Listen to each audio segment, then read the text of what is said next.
let me get in Dr. Swasti Rao into this discussion. Dr. Swasti, for India, it's been a crucial visit, and we've talked about the war. The Prime Minister, in fact, said that he shares the concerns of the global South with the Ukrainian president. And he's also reiterated the fact that, this is not an era of war.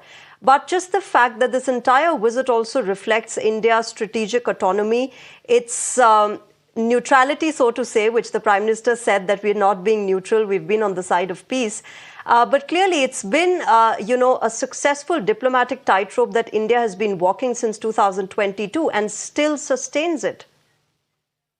Very good evening to you, Shreya, and a good evening to Mr. Vadim Alaichuk. I'm sure it must be a tiring day for him as well as it is for the rest of us here.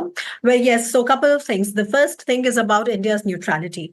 I think if you heard the Prime Minister speak to President Zelensky in Hindi and with a very earnest sincerity on his face, when he said that India's never been neutral. Okay, I think I would like to sort of highlight it somewhere, Shreya, that I think India's neutrality has never been understood or discussed, even in India, even by us, let alone by all the misunderstanding that we talk about abroad. So I think that India's neutrality, if you wish to call that, it is not an passive neutrality. It is an active and evolving neutrality, which in my opinion is resilient, it is responsible, and it is open to reset and readjustments because the end goal is peace, So we are neutral for what? We are neutral not for neutrality's sake. We are neutral because we we are standing by peace. So, and what we saw today was a very good example of that. When Prime Minister Modi identified with the Ukrainian pain and loss at the Children's Memorial, I'm sure those were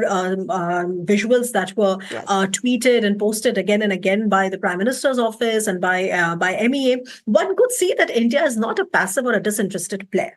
So I think that this one thing, by going to Ukraine, by making this effort, traveling 10 hours by train with this high-power delegation, I think what India has successfully established is that there is a need to relook at India's active neutrality, which is the need of the hour if you really want to bridge this gap between Russia and Ukraine or Russia and the West. So that's the first thing. And very quickly, the other thing, Shreya, is that, of course, it's a successful visit because it is unprecedented. Nobody really expected it 2 months ago. In fact, even a month ago. Last month, I was in Poland and nobody expected either a Poland visit or a Ukraine visit. And then we had, both of them. So what I'm saying is that, yes, it is successful. If you look at the tip of the iceberg, of course, you would see there are some 4 symbolic agreements signed. But let me also reiterate the fact that this particular visit is not just about balancing or a strategic signaling or a relay of messaging, which is obviously there. That's, of course,